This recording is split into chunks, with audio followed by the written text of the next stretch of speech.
Xin kính chào tất cả các cô chú anh chị và các bạn. Thế là thời khắc giao thừa cũng đã điểm, đánh dấu một sự kiện hết sức lịch sử của đất nước Việt Nam chúng ta là 26 năm, cách hơn 26 năm. Và chính giây phút này, ngày hôm nay, tại những thời khắc đầu tiên của Xuân Nhâm Dần, chúng ta đã được một cái lệnh mới về bổ sung về việc đốt pháo, và chúng ta đã được đốt pháo hoa cá nhân trở lại. Thì tất cả các bạn và các anh chị cũng đã thấy, tất cả mọi nơi đều đồng loạt bắn pháo bông. Tuy năm nay không có pháo bông từ nhà nước, từ ủy ban, từ thành phố tổ chức, nhưng cái không khí nó lại khác hẳn đi.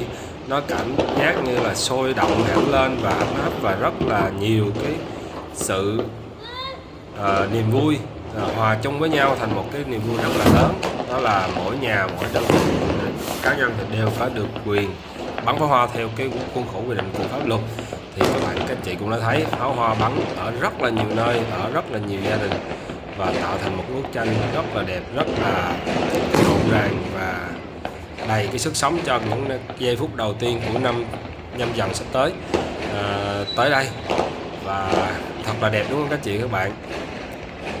Nhân đây thì mình cũng xin chúc tất cả các anh chị và các bạn, cô chú, mọi người gần xa, trong nước và ngoài nước, Nhâm Dần thiệt là sung mãn, thiệt là an khang thịnh vượng, tấn tài tấn lộc, và mọi thứ phát triển nhanh, thần tốc, vũ bão, để lấy lại những cái gì mà chúng ta đã mất và chúng ta đã bị tổn thất, thiệt hại trong cái năm vừa rồi, trong những năm dịch bệnh vừa rồi.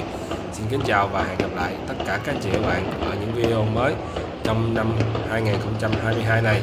Xin kính chúc tất cả các anh chị dồi dào sức khỏe, và không quên ủng hộ em bằng cách like kênh và đăng ký kênh, cũng như chia sẻ những cái video này cho nhiều người được biết tới. Xin trân trọng cảm ơn anh chị và các bạn. Xin chào và hẹn gặp lại.